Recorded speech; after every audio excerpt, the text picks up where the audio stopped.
There are many obstacles that can block the path to a successful software project. When you come across one, it helps to think like a seasoned hiker and follow the trail marked by blue blazes around the problem so that you can get back on course and keep moving forward. Welcome to Blue Blazes Podcast. I'm your host for the journey, Jay Tower, and I'm a partner and principal consultant at Trailhead Technology Partners. In this series, we talk with industry experts who share their best tips for avoiding the pitfalls on the path to successful software projects. My guest on this special extended episode of Blue Blazes is Cory House, a consultant, longtime Microsoft MVP, and someone known for both his online and in-person training courses that help developers build better software. In this episode, Cory and I dig into what it really looks like to code effectively with AI. We talk about AI-assisted development workflows, choosing the right models and harnesses, where AI genuinely helps, and where human judgment still matters the most. If you're trying to use AI to move faster without creating more rework or technical debt, you won't want to miss my conversation with Cory House. All right, Cory, welcome back to the podcast. Hi there, Jay. Thanks for having me. Yeah, really great. And thanks for being willing to do the inaugural extended edition of the Blue Blazes podcast. Hope I can make it worth it. I hope so too. Well, part of the impetus for this episode is obviously everyone is talking about AI-assisted development in our industry right now. But another part of the impetus is every time we see each other, talk to each other, the text thread that we're on together, it's always this topic, and it seems like there's an infinite amount to talk about with this right now. So it feels like it would be valuable to kind of share that conversation we've been having for the last year and a half, 2 years with the masses. How does that sound? Sounds great. Now, you have kind of a unique situation when it comes to learning about AI-assisted development. Last, what would you say, year and a half or something, you've been diving pretty deep into that. Can you talk a little bit about your unique situation and why you decided to dive so deep into this topic?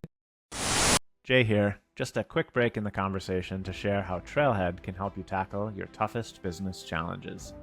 When you're navigating uncharted technology terrain, Trailhead creates custom software solutions that put you back on the path to success. Ready for the next step? Get started with an expert consultation at trailheadtechnology.com/offer. That's trailheadtechnology.com/offer. Now back to the conversation. Yeah, I've had a lucky career. I've been independent for the last 7 or so years, and I went independent. I was principal engineer at Cox Automotive for quite a few years, and during that time, we went big on React, and I was in a situation where I could pick our stack, and I remember the hard decision of Angular versus React, and I made a tough call right when React had come out to say, all right, I think this is worth us trying. Let's go for it. And that worked out very well for us. Long story short, that worked out really well to the point that I was jumping right in front of what turned out to be a huge wave in the industry. So I was one of the first that had a lot of experience with it. And I realized that the work that I'd put in there made me pretty valuable elsewhere. So I went independent and have spent the last 7 years or so just helping companies adopt React. Now, you fast forward these days, it feels like everybody already knows it. So there's less demand for React consultants to come in and stand up teams, but there's certainly tons of people out here writing it. Well, after many years of being very busy, I've realized, okay, the funny thing is over the last year or so, I've got this sense that the most valuable thing that I can do is step back and try to figure out how to rethink my workflows, how to write code in a way that is more effective using AI. And what's weird is just, it's moving so fast that I have this, I at least have the feeling that is probably time better spent than me learning another language or framework at the moment, just because there's so many people that need to get better at this. And as somebody that likes teaching, likes doing courses, those sorts of things, this is just an area that feels very logical to me. So I've been pivoting in that direction, helping companies in that area. Yeah. Well, today, hopefully we'll all benefit from all that experience and deep dive that you've done. So thanks for doing that. So hardest question of the whole podcast, probably. when someone says, elevator pitch for AI assisted development, what do you think of it? What's your short version of where you stand today? Well, ultimately I would say it's easy to understand the benefit if you think of it as advanced autocomplete, which is the most easy to access version of this idea. Mm-hmm. And for years, people have enjoyed autocomplete, and it hasn't really been controversial.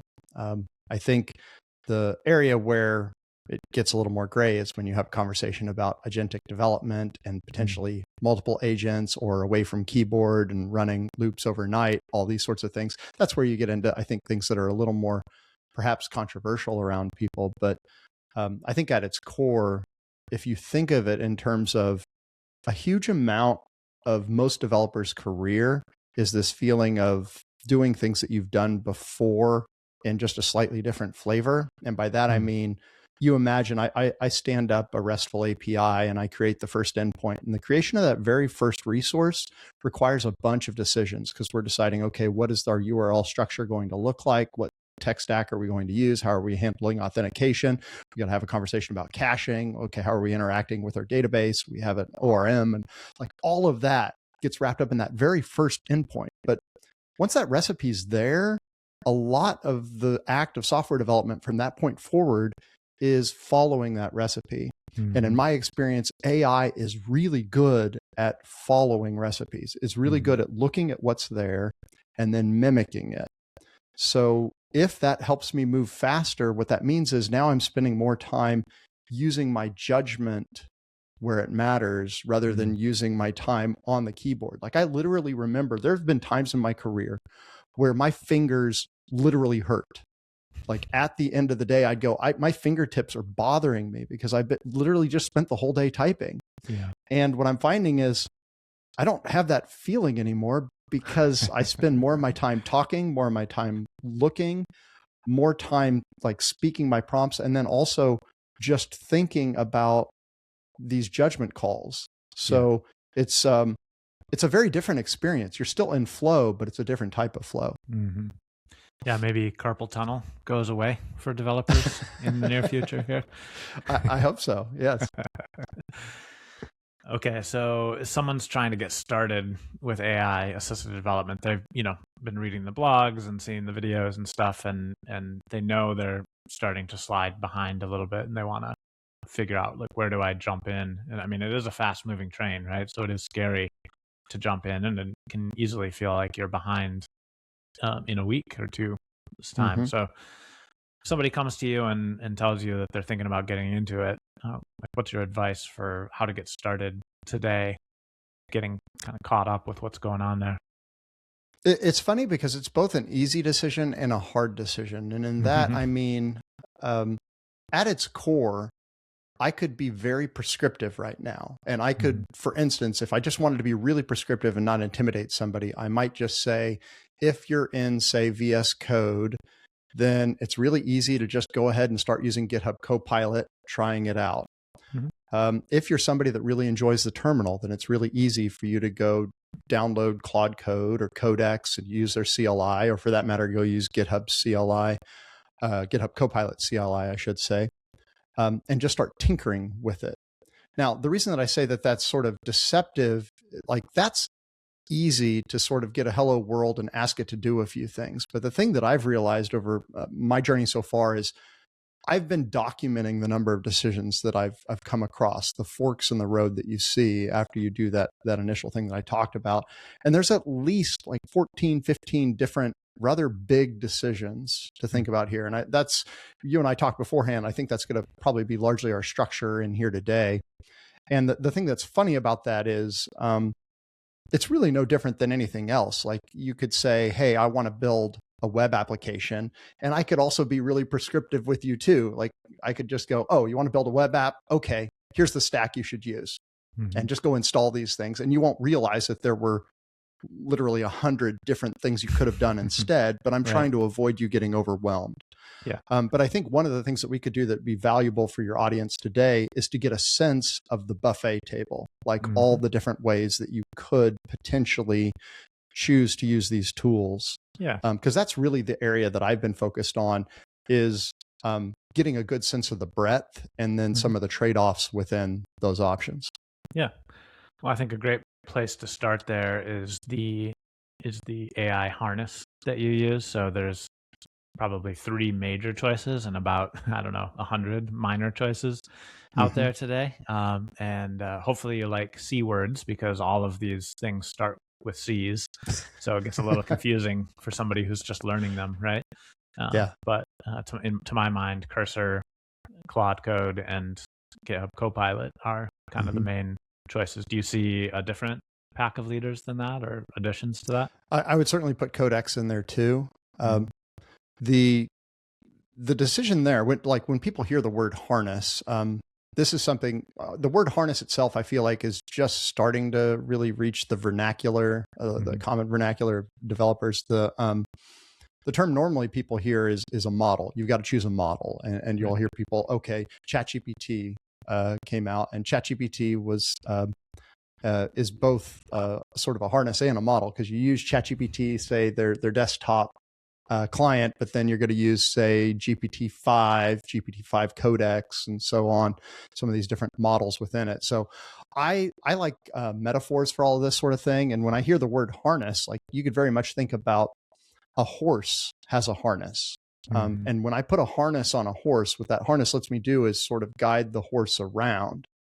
And a harness, in AI terminology here, the harness is really referencing the software that ends up guiding the model around. It's sort of controlling the model. So you don't really necessarily see the code for that harness, but you see the manifestations of it. And so, for example, let's take a very popular model. We could talk about Anthropic's model, like Sonnet. Lots of people use Sonnet, which is a sort of nice middle road model. Well, I could use Sonnet within Claude Code.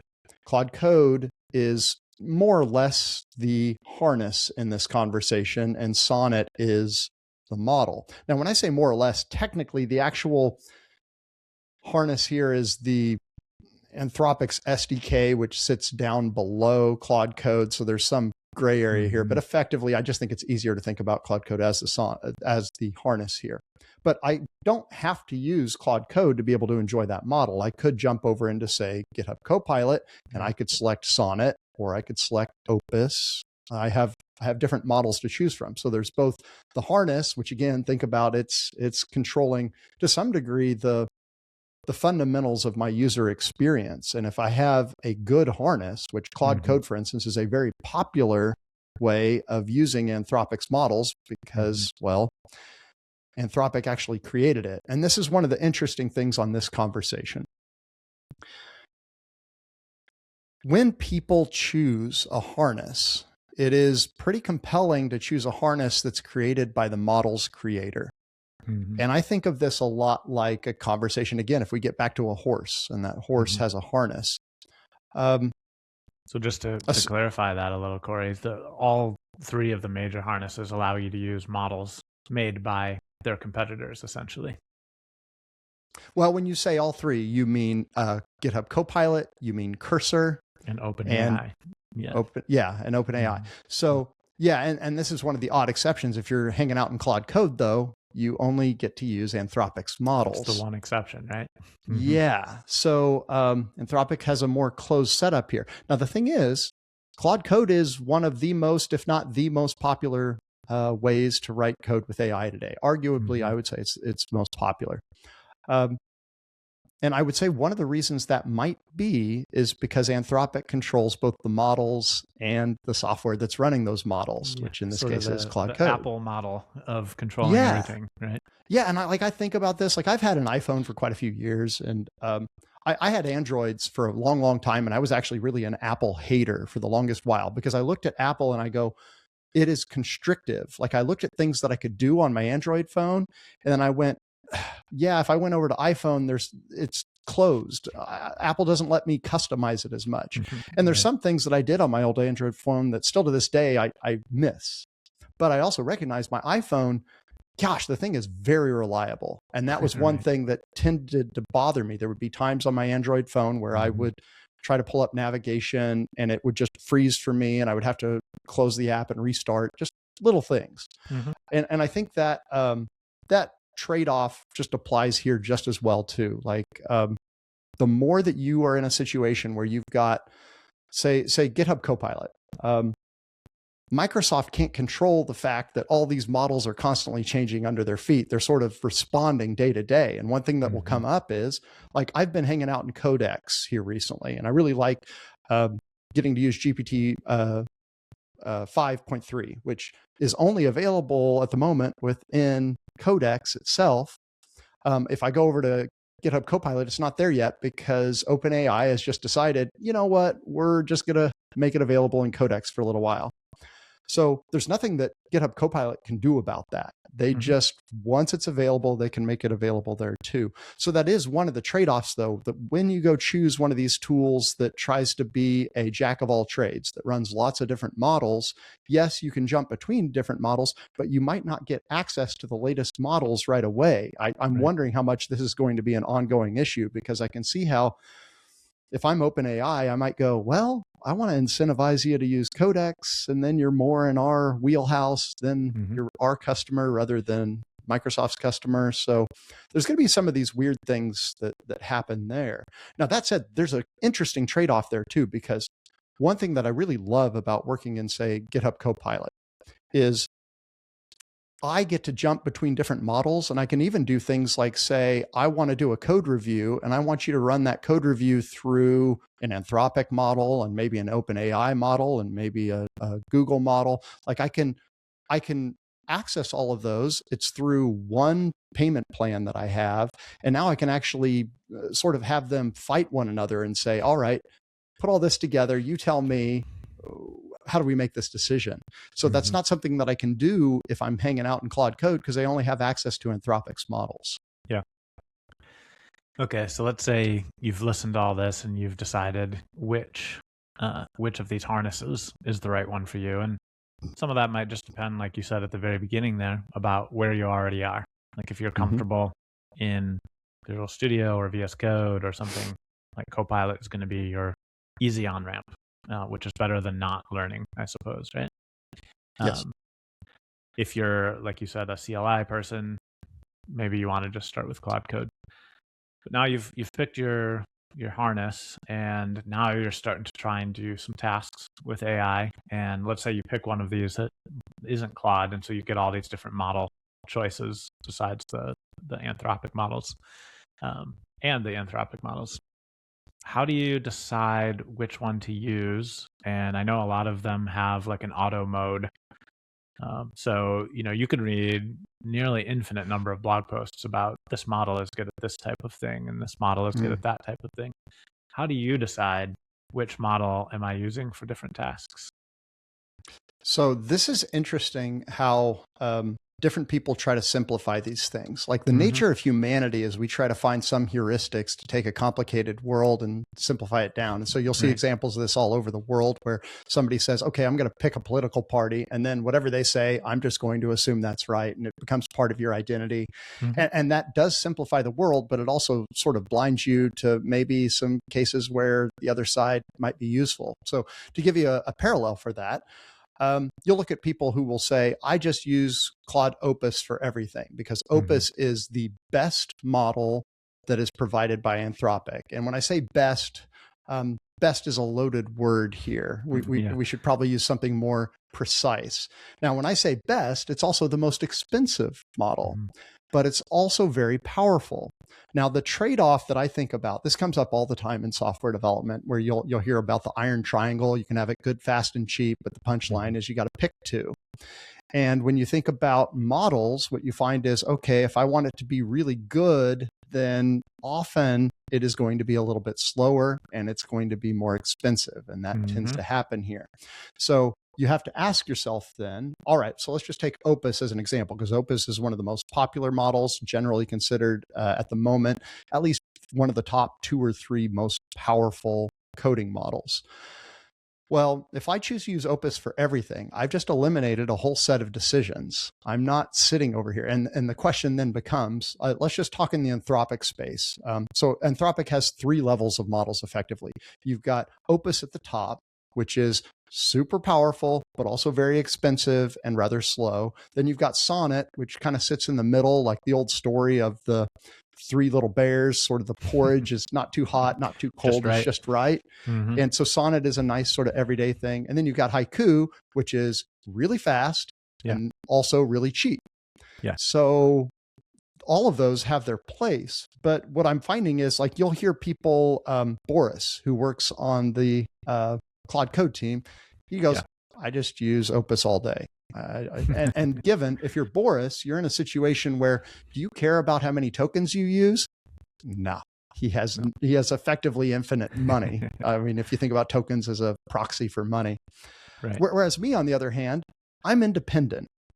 I have to pay these bills. So when I go sign up for these different subscriptions, I have to think about the merits of a $20 per subscription versus a $200. And I also have to think about, do I want to put all my eggs in one basket? Or as an educator and as somebody that's working with multiple clients, do I want to have the experience of working with all these different tools so that when I jump on a team, I can feel comfortable shifting over there. And so I can speak to the trade-offs that I see between them.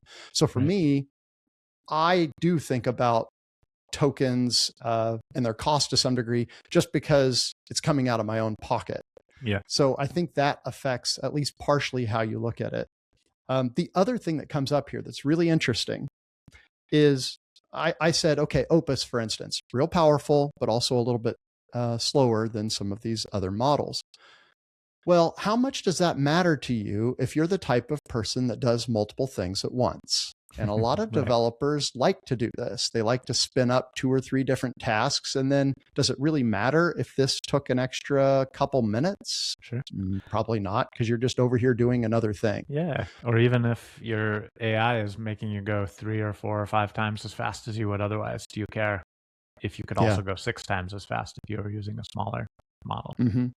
Yeah, it's a great point too. So yes, even if it sits for a few minutes, think about how long it would have taken me to have written that all by hand. Mm-hmm. So like there's the old XKCD where they're out there fencing back and forth and standing on office chairs. And the joke is code's compiling, you know, I'm still getting something done, but now it's my LLM is over here generating code for a moment. Just let me goof around for a bit, go grab some coffee.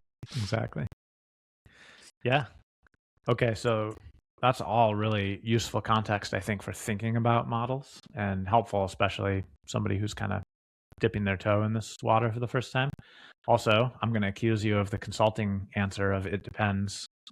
So I want to hear your, like, you started to get into this a little bit, but I want to hear your thinking. Like, which model do you use and when? Like, what's your simple heuristic at this point, which obviously is, subject for change? So mine at the moment is, gosh, this is hard because like you and I have talked about finance before too. And I am somebody who likes to be diligent about the way that I spend my money. And again, if I think about tokens as a proxy for it, it pushes me in the direction of trying to use cheaper models more often than someone else might.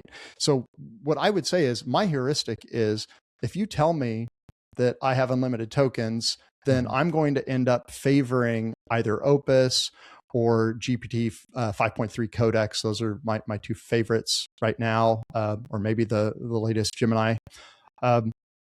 And I'm going to do that just because, okay, yes, I'm willing to live with something being a little bit slower if I'm more likely to get the right answer on the first try, if I'm more likely to be able to one-shot this. So if you think about the whole idea that time is money, to some degree, it's a Faustian bargain to assume that, okay, I could go use a really cheap model and save some tokens, but the problem, and yes, I'm going to get an answer back faster, but if I have to do this multiple times, then did I actually come out ahead? Okay. So for me, I have found I've actually been really happy generally with the output that I get from Sonnet on day-to-day stuff.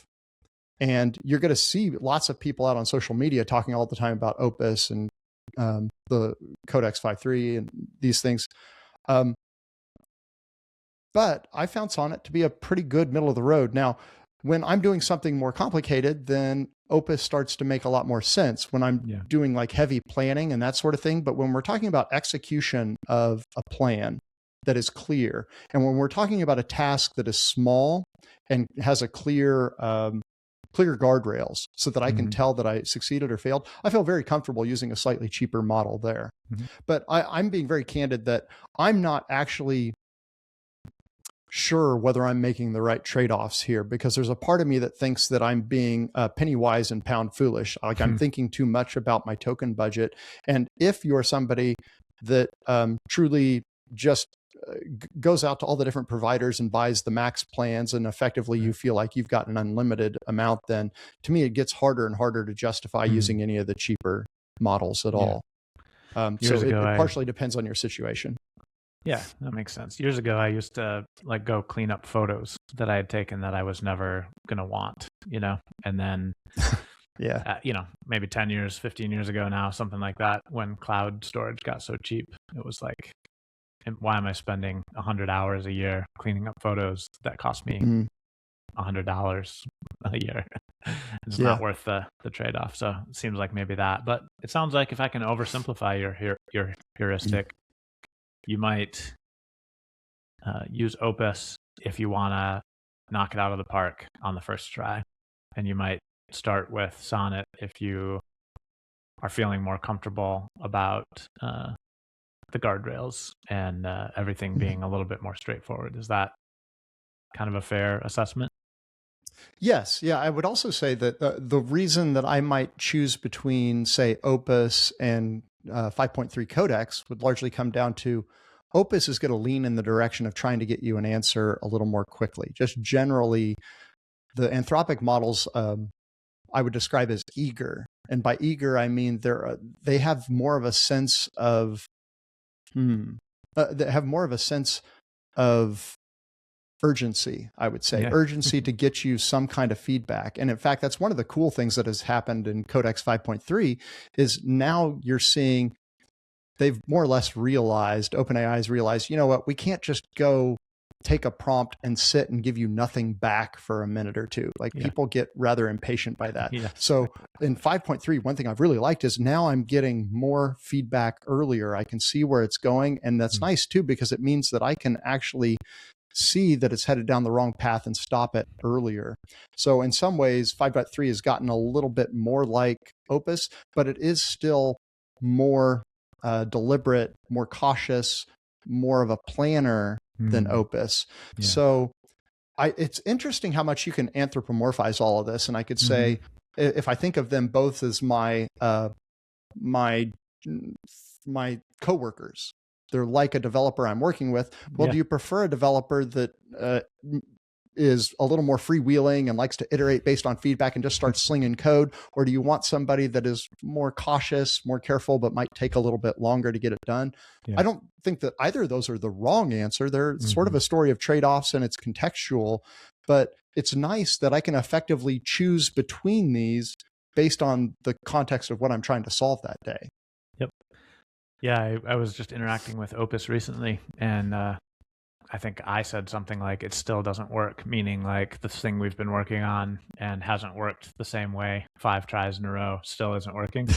And I saw its thinking, it started saying things to itself about how the user is getting frustrated. We should just like go with a different way to approach this. And I never said, let's do a different way to approach this, but it was like, let's keep everybody happy here. And I was like, wait. The very next thing it suggested was running a script that was going to completely change direction. And I was like, wait, no, it's still not working, but I still want to try this approach and just get it working.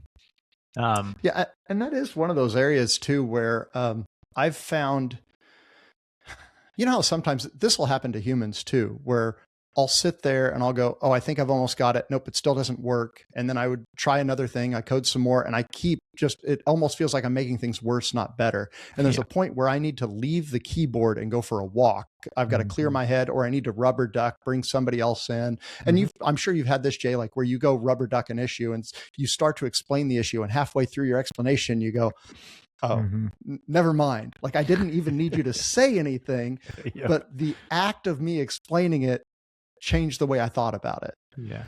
So like sometimes what I found is it's actually better for me to get away from the keyboard, come back later, and then just clear the context, start over. Like if I ended up in a situation where I was having a hard time getting it square, it's probably an issue that at the very beginning, I sent us down the wrong path. The context has now been poisoned in some way that I can't see. And I would be better off to go look at my initial prompt and rethink how we get started. Because it doesn't take very long to regenerate this code in many cases, especially if I'm breaking my problems down well. So it would probably be easier to do that than to constantly try to tweak this thing that just isn't working. Yeah. Yep. So just for the listeners, advantage here, you when you say clear the context, that means different things depending on which harness, which environment you're in. But for simplicity, it's sort of like a new chat window, right? Like starting a new chat and just basically starting over from scratch is sort of your analogy for walking away and coming back with a new perspective. Yeah, exactly. I mean, the thing that's interesting about these models altogether is that they're stateless, that each time that I come in and I start a new chat, what it knows is basically nothing. It doesn't remember what we talked about yesterday. And that's sort of a feature depending on how you look at it. Like it's a feature in that it's the way humans work too. Like we can't possibly hold everything in short-term memory. We've got a very limited short-term memory. So as a human, it's really helpful for me to not have, say, my phone up or these other monitors that are showing breaking news and all this stuff, because it really screws up my focus. And and that same sort of thing would happen if over time we were holding on to all the context from previous days. It would just bloat and get away. So that's a mistake that I made early on, is forgetting to clear context. And I very much think about it as what my goal should be, sort of the same as it's always been: limit whip. Like that has been something that's been drilled into me for many years. And limiting work in progress is as important as ever, because context windows are, yes, they're sort of growing over time. People are using them as a sales pitch of sorts and saying, oh, look at how big the context window is on this new model. But in practice, there's a few things here. For one thing, the giant context windows seem to not be very effective. It's a marketing term, but what you'll find is there's a huge amount of forgetfulness in the middle. It's sort of a smile curve here where it will remember the beginning and it will remember the end, and it forgets a bunch of stuff in the middle. Much like a human does. Like imagine, Jay, that you told me a story right now and that story went on for 30 minutes. And then you asked me, just quizzed me after about a detail in the middle of that 30-minute story. It might have fallen out of my head. In the middle of that story. So, I mean, it's funny how computers do some of those same things just because of the way the algorithms work, and they're trying to sort of mimic human short-term memory as best we can. And it's certainly not perfect at it. Sure. And there's diminishing returns on increasing the size, right? At some point, you double the size again of that context, and it doesn't get twice as good at remembering things. So yes, some diminishing returns there. Okay, so we've been talking a little bit about how these models have these, for lack of a better term, different personalities or approaches than each other. I'm curious, as you've started to notice some of these differences, have you found opportunities to use them in kind of a additive or adversarial way, where you have one generate some code and you have another one check it, or one write unit tests and then the other one write code that should pass them, or those types of things? Yes. So I'm a fan of, like, if I were to say the tool I use the most right now is Claude Code. And then my second at the moment is Codex. I've only recently started using Codex more. With 5.3, I've really been enjoying it. But one thing that I really like is, okay, I can write the code using one model, and then I can use a completely different model to do the review. And my assumption there is now I've got a completely different company with a different set of training, perhaps different set of views. So that can be really helpful. The other thing, when you talk about adversarial, I also like the idea of telling it to do a review through different lenses. And this is something that I've always done as a habit. I'm somebody who, I feel like the last 10 years of my career, I have probably spent more time reading code than writing code, because as a consultant, there's so much time that I spend looking at pull requests and code reviews to see whether we are executing on the ideas that we've talked about, effectively trying to see whether we're directionally headed where we all agreed we were headed.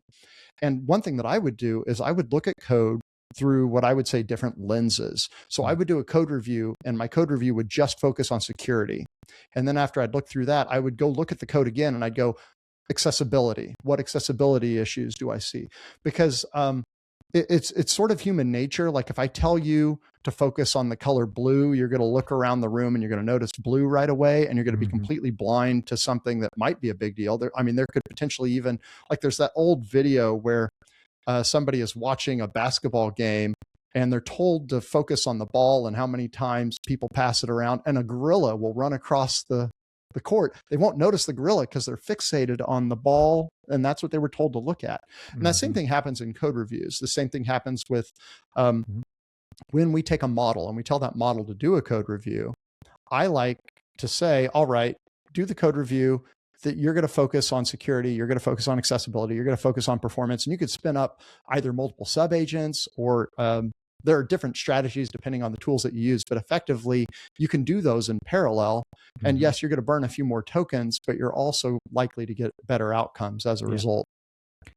Yeah, this brings up another important topic and one of your 15 questions about AI-assisted development, which is prompting, because I think one of the lessons I've learned, I'm sure you've learned too, with prompting over these last few years, is that lazy small prompts are less valuable than detailed, harder work to create prompts. And a great example of that would be, review this code for any problems. That's really quick to type or say, but like you said, it doesn't tell the model what you mean by problems, and it doesn't suggest that it look for gorillas or whatever the problem that you're looking for is. So how has your prompting over this time that you've been doing AI assisted development, how has that kind of evolved over that time?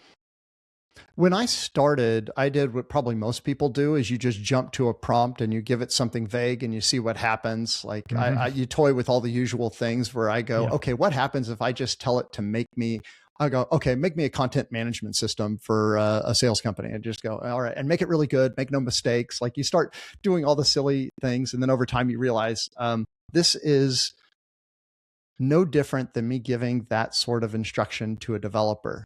You're going to you have no predictability about what's going to come out of that. And in fact, you could use that same prompt again and again, and you might find completely different outcomes depending on what models you use, which way the wind's blowing, and so on. These are non-deterministic systems.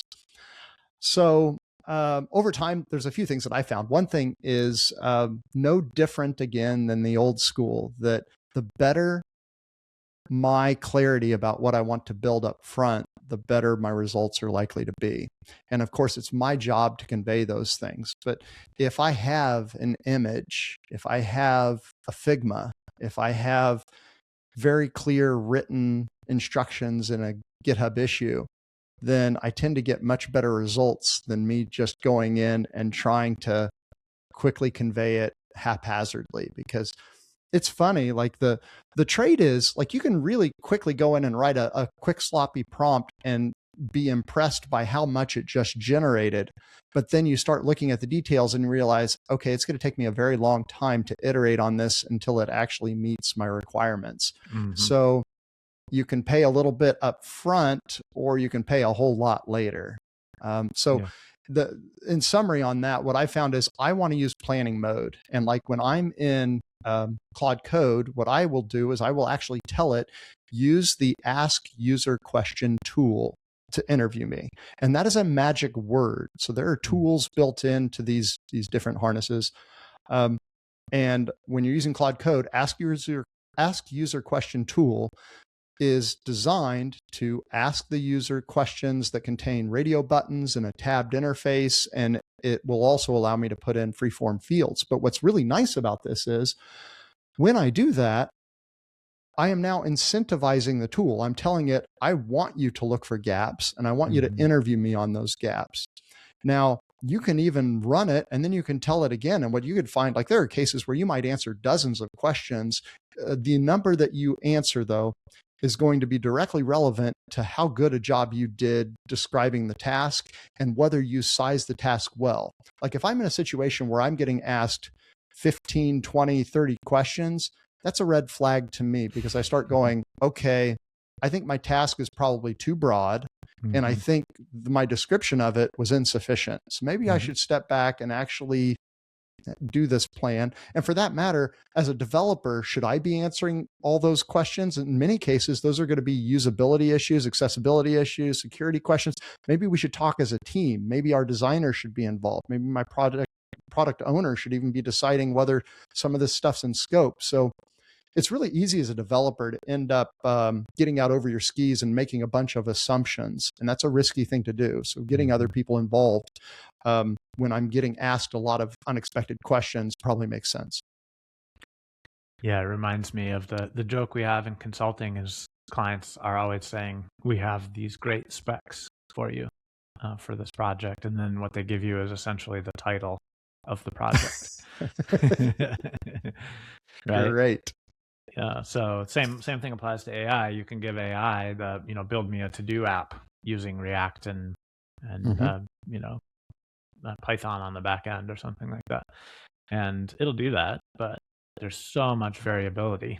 Like if you're a developer worth your salt, you know that there are literally millions of choices in different directions you could go within those confines. So what does that mean? And I think it's also important to note what you said earlier about Opus being pretty eager to please.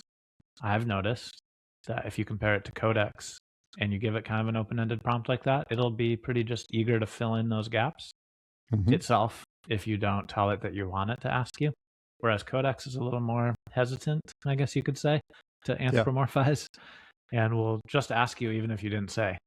So do you find that to be true too, that I do. It matters more in different models, how you prompt? Yeah, well, and so that's what's interesting is these providers are having to make decisions about user experience and guess what people want. But these are trade-offs, just like the trade-offs that you'd have with hiring people. I mean, I remember working with somebody who really cratered their career because they were the type that they would say, yes, I understand. And then they would go execute. And then it became clear they did not understand. Yeah. Right. And that's a risk effectively with using Anthropic's models because they are more likely to go, all right, you told me what to do. You didn't really give me enough input, but I'll just go ahead and fill in the gaps. And that's a dangerous place. So I've actually heard, like, if you've paid attention to OpenClaw, the creator of OpenClaw, he's very deliberately uses Codex models, GPT-5 Codex. And he doesn't feel comfortable using Anthropic's models because he says that he feels like code quality would go down because they are just too eager. He wants something that is more deliberate, a little bit slower. And he's also pretty candid that in many cases, if not most, he's not actually reading the code. He's just generating too much. So he's focused on the outcomes instead. So that, again, this is what's so interesting is you can again and again recognize that yes, AI has shown up and it is really, there's a sense that it's changing everything, but in some ways, the same old rules just apply. It's just now we're dealing with machines that are simulating humans. So the trade-offs with humans are now applying to these AIs that increasingly feel human. Yeah. There's this concept in AI called temperature. I'm sure you know about it. Basically, it's like how much randomness do you want introduced into the model? Because these are mathematical models. So if you have essentially a zero temperature, the same model with the exact same prompt is going to produce the exact same output every time. And that's not necessarily something you want, right? Yeah, a friend of mine described temperature in a way that really made it click for me. He said, think about it as blood alcohol level. And as temperature goes up, things get more and more unpredictable. And I thought, well, that's perfect. Yeah, because you think about, you give me enough beers, you're going to have no idea what Cory's going to do. And that's what you keep cranking up the temperature. What you're doing is you're getting more and more creativity and variability, which depending on your task may be really good. Like if you and I are just hanging out and having fun, blood alcohol level being higher does make it very entertaining.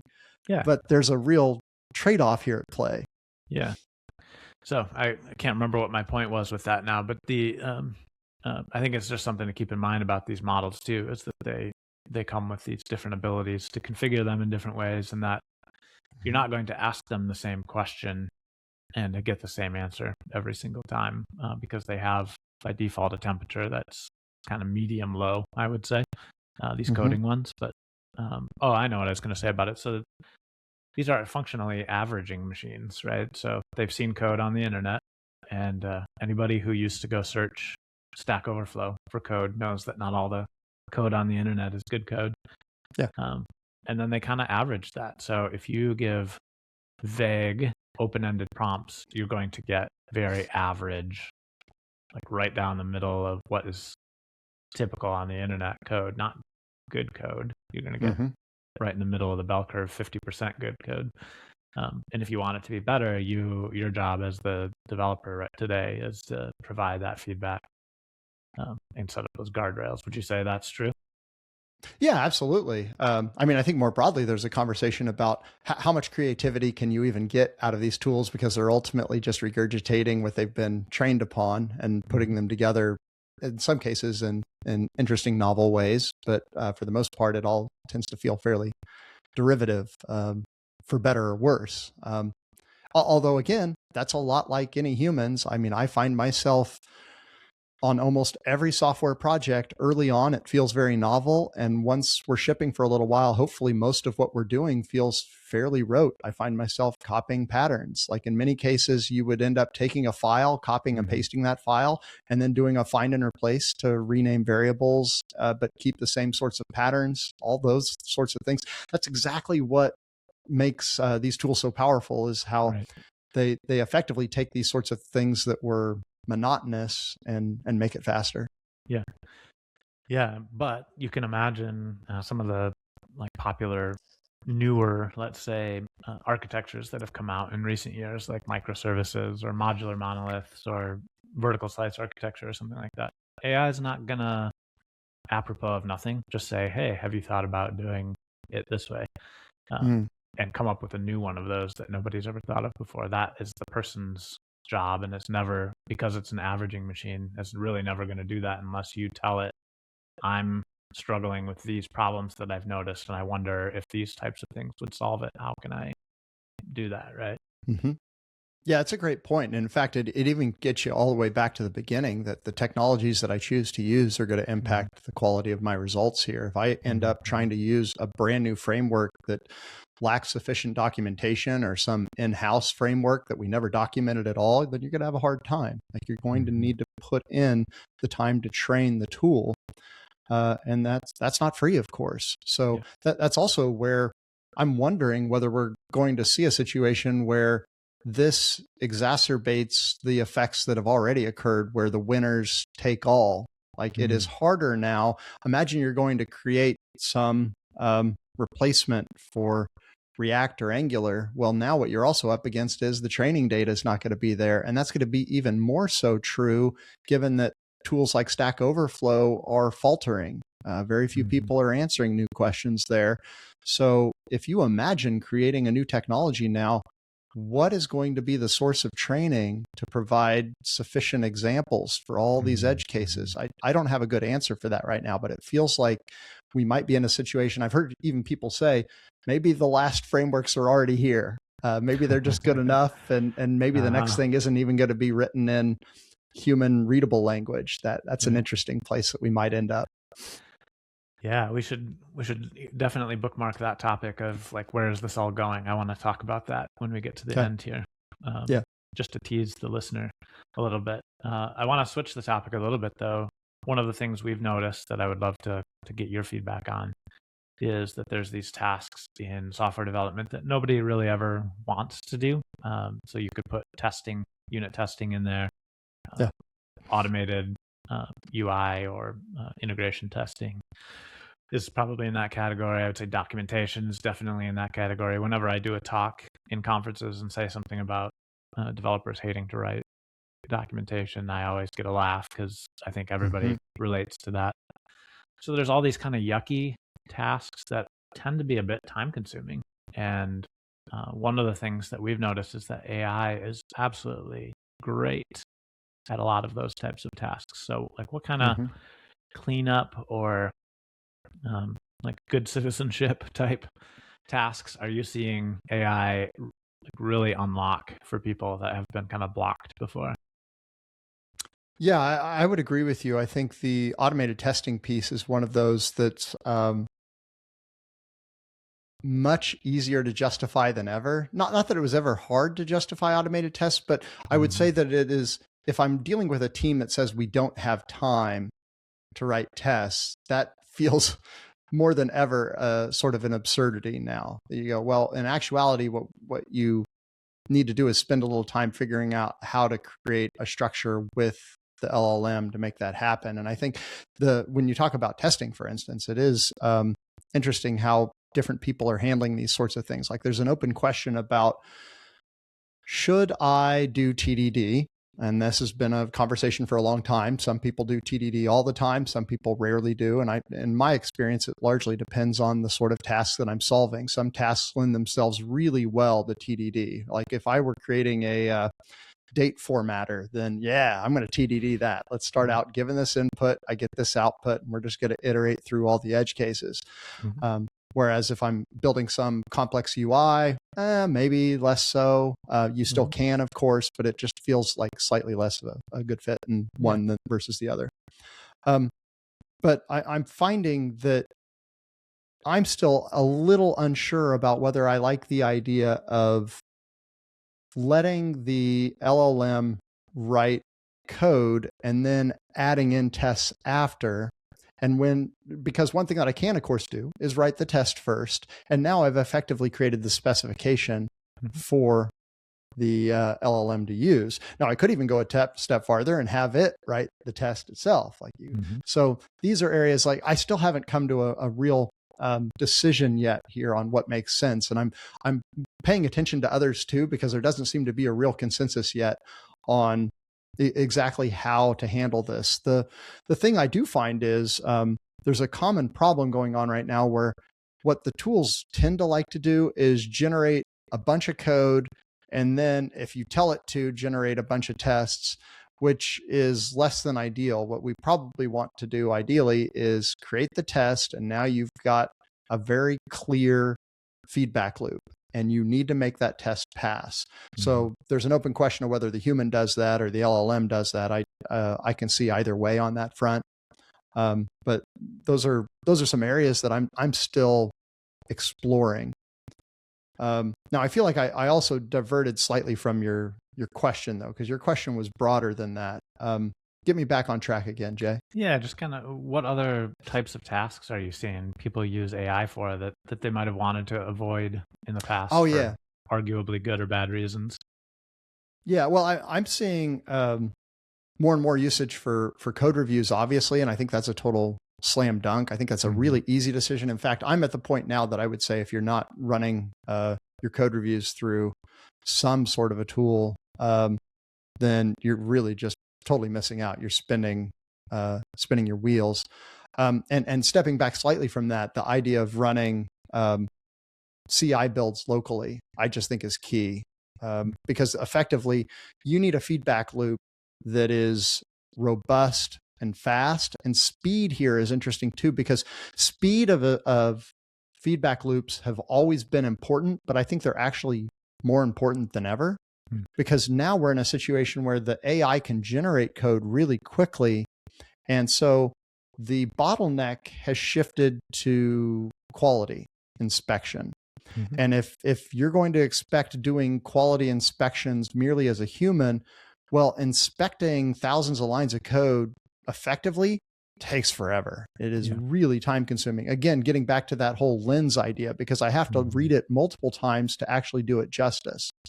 So that's another area where I'm seeing like nobody wants to do code reviews, but man, like LLMs actually do a really good job. And that's especially true when you start putting them against one another. What's interesting, like this was just tweeted out by Scott Hanselman recently, that in GitHub Copilot, you can actually just say /review and then say, I want you to review, and I'd like you to use Opus, and I want you to use maybe Gemini, and just go pick a few different models. And then I want all of those to be coalesced together. So now you've got one command where I can get this feedback from different models. Yeah, that's cool. And again, so it's taking one of those tediums and actually automating it now, getting better results out of that. It's like that adversarial thing we were talking about earlier, but built in as a feature, so you don't have to manually ask and then copy those results and say, are these good, or what would you do differently to the second one, right? That's really useful. Okay, so we've talked about a bunch of these different things, different questions, your 15 questions. I want to talk about some high-level stuff for a second. Okay. A lot of people have noticed that AI is kind of a raw deal for people who are starting out in their career or about to start out in their software development career. I know some same younger people who are, just finishing up their computer science degree right now, and I kind of feel sorry for them. What do you think the impact is that's happening to them right now, and what do you think can be done about it? My son is just about to graduate high school, and I had always planned for him to go into programming. I had hoped I'd open an agency and we'd have a company. And in fact, for years, he's been an intern with my company and been helping write code. But last year or so, we pivoted away from that. And I don't want to say that to sound fatalistic. What it's actually just me going, my advice to him was, right now, it's too hard to see the future, and it feels dangerous to go get a comp sci degree compared to some of the other things that you could maybe do right now that feel like safer bets. So I actually advised my son, go find something else. He's going to go into engineering instead. And his grandfather and my brother-in-law, they're into that too. And I told part of him, like, he's got an advantage. I said, look, if you come out of college and you decide engineering is not for you, I can get you up to speed on coding fairly quickly. I can help you get a job, and you don't have to have a degree to be very effective as a software developer. I've happily hired people without degrees that were smarter than me, that were more effective than me. So it's not a requirement. But I mean, I will say, I think we're in this weird spot that I think is short-lived. And by weird spot, what I mean is there's a whole lot of managers that have decided that they're going to hold off on hiring for a little while and see how much they can just scale this thing. And I totally get it. If I were in their shoes, I think I would do the same thing, because all your competitors are doing it too. And if we could end up buying some cheap tokens to replace expensive people, then you have to do it. That's the nature of capitalism. Because if you don't, your competitors will, and they will be able to beat you in the market. But what's going to happen, there will be a point where us old dogs will move on, whether that be into upper management or retirement, whatever what will be. And this will solve itself. The question is, how many years are we talking? And my hope is that this is actually a fairly short-lived thing, because we're going to get enough metrics that are going to make it very clear how much value people are actually getting out of this. And there are some interesting studies that I've already seen. I mean, I saw a study just recently that showed there was a team that they built the same feature. And this is not a trivial feature. This is a major feature that took somewhere in the realm of a few weeks for a team to build by hand. And they said, okay, you're going to build it by hand, but we're going to actually dedicate another set of people over here to use AI to do the same thing. And they had a very interesting rule, which was you have to use AI, and then this team over here is not allowed to use it at all. So what came out of this, long story short, is almost all the tasks that were performed were done faster by the team using AI. But there were some places where using the AI actually held them back, because the amount of times that they were iterating to try to get it to generate was very painful. But in the end, they're going to have to find a place to bring in new blood. Like, we know this is going to happen. I just don't have a sense of when that tipping point occurs. If I were to guess, what's going to happen is we will have enough data that we can see, okay, this is how much AI is accelerating us. And now that we know that, we've got a sense of how many people we need to get these things done. But right now, we don't have enough real data for hiring decisions to really be based on anything very concrete yet. At least that's my sense. I don't know if you've seen anything more. No, I think the closest analogy I can come up with in my career is in the early 2000s, the sort of outsourcing boom that happened, all of a sudden, I would say this was maybe a few years after the .com bust happened in 99 to 2001 kind of ish. And then within a couple of years, the outsourcing thing was happening as well. And it was really hard for people to get a job new out of college because they were competing with all these people who had lost their job from .coms and all these people who had been laid off because their jobs were outsourced. But it resolved itself. It took some time, but it resolved itself. And still, I don't think at any point during that time did I see any reports that said that there were enough people to fill all of the software development jobs that were available. And so I wonder, I mean, for sure, our jobs are changing. We can talk about that more when we talk about the future. But I wonder if this isn't, like you said, a blip where it kind of sucks right now to be a recent grad looking for a job, but give it a year or two and some of this will shake out and people will figure out how to use AI. What's your response to that? Do you think I'm missing anything in that analysis? Well, I think there's one variable that here lately has been on my mind, which is how far can we take away from keyboard? And when I say away from keyboard, like there's been all these conversations about like Ralph Wiggum loops, which if you haven't heard is effectively, what if I just kept running the LLM in a loop while I was asleep? What would happen in the morning? So I give it a task and I say, keep track of it. And then after you try that task, write to a markdown file. So the next iteration, you're going to go check that file, see what the next to-do is, and sort of work through things. And in the morning, you might wake up with a whole bunch of stuff done. Or unfortunately, you might have also found that it wasted a bunch of time trying and just burning up tokens and wasting electricity. So that's sort of the double take here. But the reason I bring this up is if we end up in a world where we primarily are just putting together requirements and then just letting it chug, how many people do you need to do that? And how fast could you move? Effectively, you could move as fast as your ability to convey your ideas. And if we get there, well, there's an insatiable appetite for software, but it's not infinite. Nothing is infinite. We also have already created a huge amount of software in this world. So I don't know at what point we find ourselves satiated here, but I do wonder that another example that's related to this is Devin, which is another AI coding tool, just recently was tweeting about how you can create a pull request and then you can have an automated process that will go in and do code reviews on that pull request and it will find issues.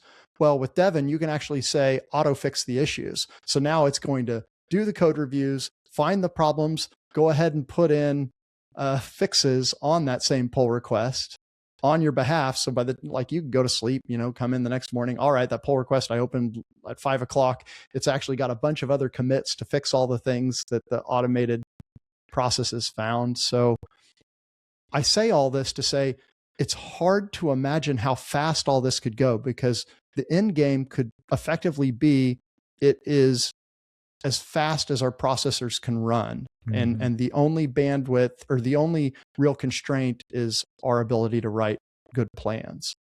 So in that situation, do you really need 5 developers? Do you really need 3 developers? Are we going to end up in single developer teams most of the time where it's sort of a product owner /designer/developer all together? that feels like the direction we're headed is smaller companies, smaller teams, lots of people that are doing gig economies, lots of people creating their own apps. It's not going to be everything, but I think it's going to be a bigger piece of the pie. And maybe that's something that a comp sci dev or a comp sci grad could end up doing today.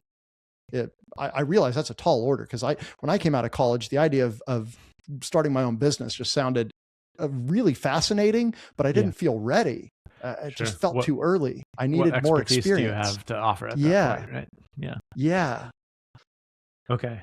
This brings up an interesting topic. One of the other high level things I wanted to talk about was this idea of like orchestrating multiple agents. You referenced this a little bit earlier about kind of multitasking. So there's different ways to do this where you can just open up multiple windows, multiple terminals, multiple chats, whatever it is, and you can do multiple things. But there's other ways to orchestrate agents that are doing multiple things. How much have you used that, and do you see any advantages in it other than burning up tokens as fast as possible? I'll be candid that I don't like it. It's not my style. And this is very much just my personal preference. Here's my bedrock. There's a book I read years ago called The Goal, and The Goal tells the story of manufacturing, and what it effectively tells is ongoing efforts to be able to improve throughput in manufacturing. And there's all these things that people try to do to improve the throughput, but the real punchline of the whole book is that when we are trying to optimize something that is not the bottleneck, we're wasting our time. Mm-hmm. So the bottleneck right now is inspection. Now, you could argue that it used to be that the bottleneck was writing code, like typing in the code and making it compile, making it bug-free was the bottleneck. I don't think it is anymore. I think some would say that the bottleneck is thinking, or the bottleneck is writing good requirements. I can see that too. I'm not trying to say that it is absolutely this, but my take at the moment is the primary bottleneck is inspection. And by that, I mean code reviews. Now, you can use all sorts of tools to automate your code reviews and make them better. But if you're actually going to read the code that the LLM generates, which I still do, that's going to be your bottleneck. Now, I don't feel comfortable yet merely focusing on the outcome. And by the outcome, I mean, we may get to the point that the vast majority of developers are merely focused on behavior rather than code.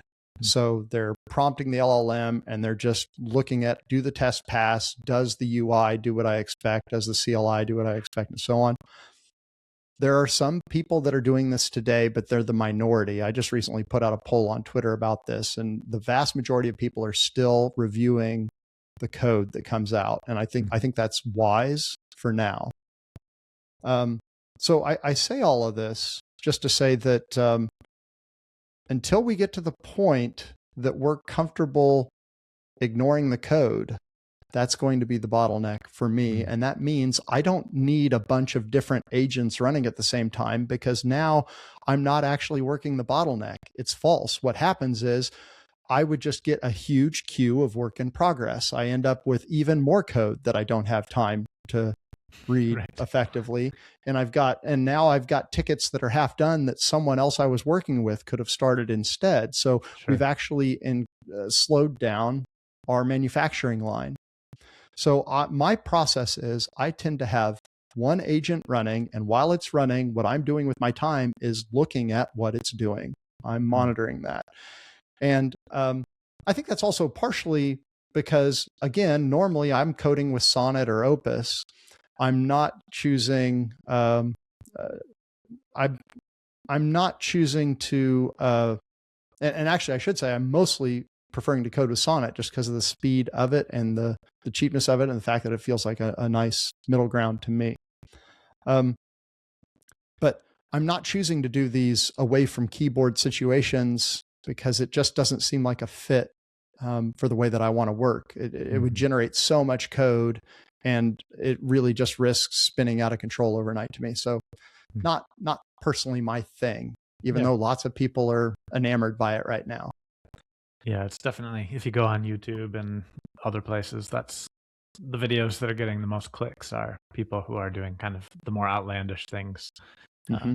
giving OpenClaw something to do overnight, giving them access to all their accounts, and then going to bed and seeing what terrible disaster awaits them They in the have a lot morning. more faith in software than I do. Yeah. Yeah. And of course, you read those clickbait articles about the weirder things that end up happening, Hmm. reaching out to people's children, asking them for things, and all Oh, I kinds of haven't weird seen stuff. that one. Oh yeah.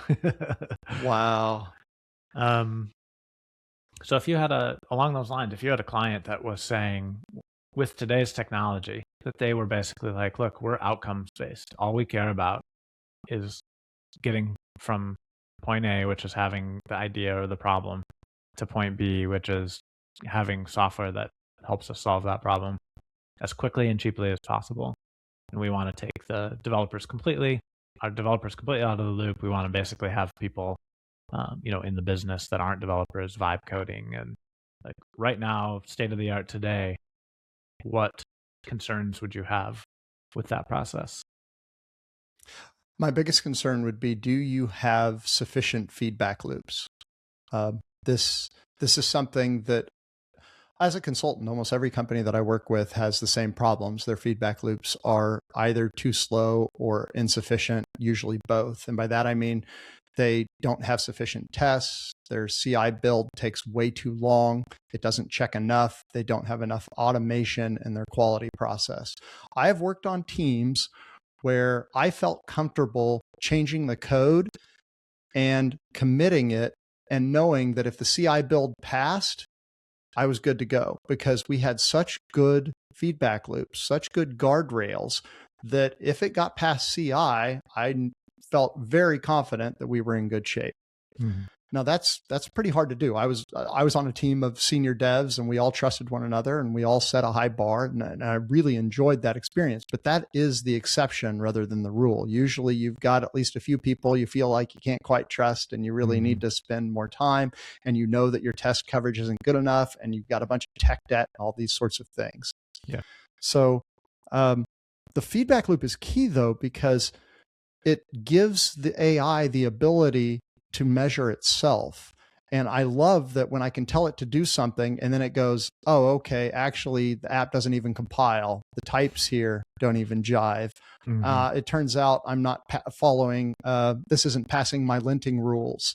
So one thing after the other there, like I've thought of this the whole time, like back when I was doing code reviews.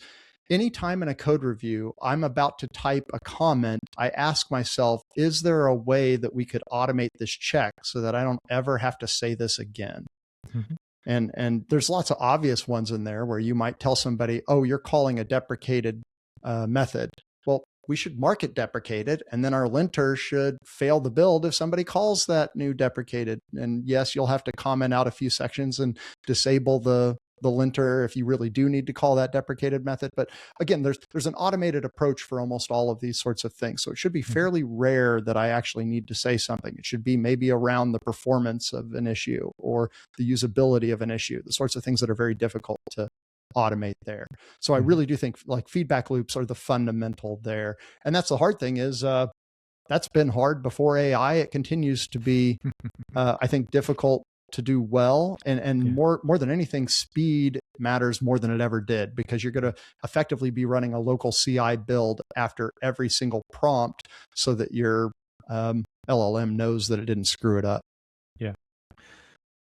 Yeah, you mentioned earlier the study. I imagine it's the same one I'm thinking of that basically said the bottleneck now is PRs, or pull request reviews. So people generally are creating code quite a bit faster. It depends. The multiple depends, I think, on the person and the situation. But orders sometimes up to an order of magnitude, sometimes 2 or 3 times as fast. But that's if you still have a human in that loop. That's your bottleneck now, is reviewing those pull requests. Yeah. So the more you can automate that as well, the better, which means that it kind of comes back to first principles and like best practices in software engineering, right? Like if you're not doing all the things that you should have been doing all along, now that you're going faster, you should even more so be doing those. So I think I might know the answer to this because some things you said earlier, but I'm curious anyway to ask. A lot of these harnesses will have, if you're using them in agentic mode, will have the ability to run commands, connect to things, write code for you, etc. Do things basically. If you think about it in simple terms, writing, not just reading. And I'm curious, what is your algorithm for deciding what things to allow your agent to do? Because oftentimes they will ask you, do you want me to do this? And you can say yes, no, or provide some feedback. You can also say yes, always. You can say yes, always in this session, sometimes in different tools. What's your way of thinking about what's the right answer to those questions? I'm still a little torn about this. There's a part of me that feels like the smart approach is just to use something like a Docker sandbox or something equivalent, where effectively, once you're in that sandbox, if it ends up going rogue, at least it's within a subfolder. It can't break out of that subfolder. So the worst thing it's going to do is wipe out all the code, and then you've got to do a git revert. It's really just sort of a non-issue there. So that's generally my take is I don't want to spend time constantly giving it permission to do things that are benign. But it does partially depend on how much I am a human in the loop. And again, my style is to be very much a human in the loop. So I don't necessarily mind granting some permission. And over time, the things that I allow it to do tends to grow, and I configure it to say, okay, yes, almost all these bash commands are fine, but I'm not going to let you delete directories. Like I'll set some sorts of bars in there. But I think like you look at Claude Code, for instance, you can run it dangerously without permissions. And when you give it the permission to do anything, then it truly is anything. And that I feel okay within a Docker sandbox, but I wouldn't do it outside of that situation. Okay. And would you say you're normally developing in a sandbox, or are you normally developing on your main? I'm normally on main. Like the sandbox would be the sort of thing where I feel like I need an extra level of safety there, and where I'm really just wanting to let it spin for a while without me being involved at all, which for me at least is sort of the exception. Because again, I still, maybe it's just me, my age too. Like I still want to be part of this loop. I'm not comfortable with the away from keyboard for hours. That just doesn't, and also maybe we're going to get there here soon and everybody will be, but right now that does feel like the exception rather than the rule. All right. Well, I've been teasing it for a while, so let's get to the where is this going topic. And this is where I find that people of good faith can wildly disagree with each other. So I know we've talked about this at conferences we've been at together, and we have friends in common that are all over that spectrum. What do you see the future of AI and software development looking like? I sort of alluded to it earlier. I think we're going to get to the point that we're increasingly focused on the behavior rather than the code. And you can see it in the end, like as an end user of all these different applications on my phone, for instance, like I don't see the code. I don't know whether it's good or bad. All I care about is, does it work? And if we can get good enough at writing feedback loops, writing automated tests, writing automated checks that make sure that the behavior is right, then effectively, I think that's probably where we're headed, is behavior is all that matters. And the code quality needs to be sufficient for the LLM to be able to work with it. But that bar means that I should really not be thinking about, oh, I might rename this variable. I kind of like this method name, or maybe this class should be refactored and decomposed. It just, the sorts of things that a software craftsman might think about are less relevant in this new world, because I mean, it's like a conversation about like artisan furniture and these sorts of things. You go, yeah, like I remember Steve Jobs would talk about that. Like he would care about the backside of a dresser because he would know that the backside looked awful. He would want it to look nice in the same way that he wants the inside of a phone to look organized. But I really think we're moving in the direction of if you can generate code really quickly, it's going to be more throwaway. And if more people can generate it than ever, then also these markets are going to move more quickly. We're not going to have time to worry about the sorts of minutia that we used to worry about. The idea of code quality is going to matter less over time. What's going to matter is the user experience quality. And you can get a good user experience with effectively low code quality, depending on how you describe that. I'm not trying to say that the code's going to be low security or something like that. Like those fundamentals still need to be there, but perhaps it's going to be less performant. It's going to be less organized. It's going to maybe have a lot of copy and pasted patterns. It's going to waste more disk space. But in the end, does all that really matter if you're printing $100 bills? Probably not. If people like the software.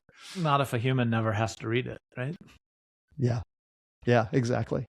That's the future. Just to clarify that's the future. In the current scenario, like the technology state of the art we have right now, I'm guessing you would not advise people to think about the quality of the code that's generated in that way. Is that true?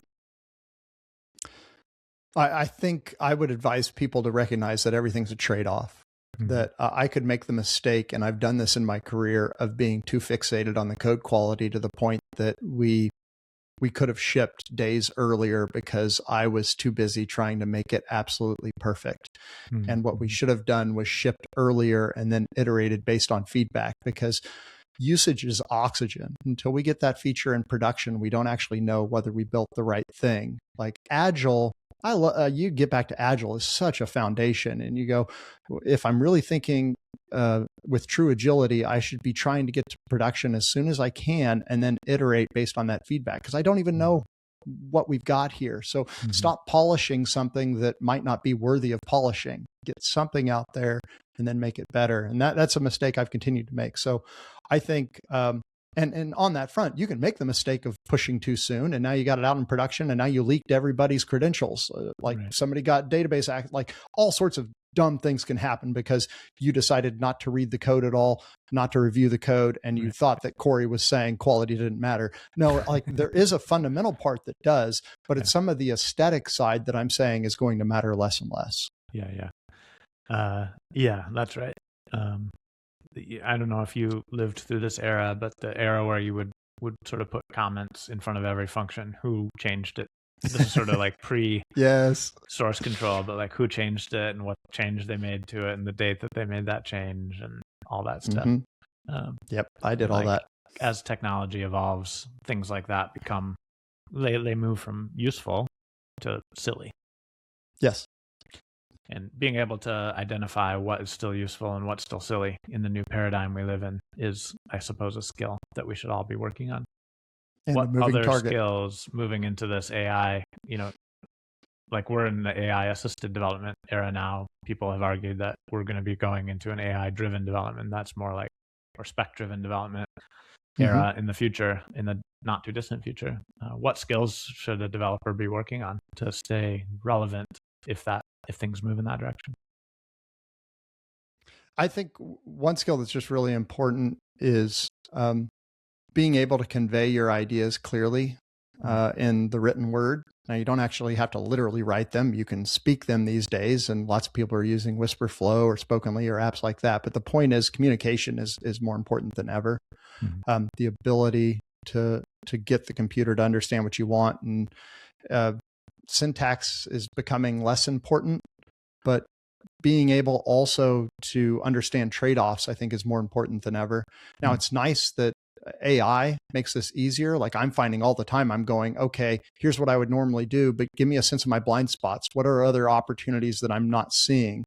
What are the trade-offs of the few things that you just asked me about? Like I might get prompted to choose between things, and then I got to step all the way back and go, okay, I'm not even sure how to answer the question that the AI just prompted me.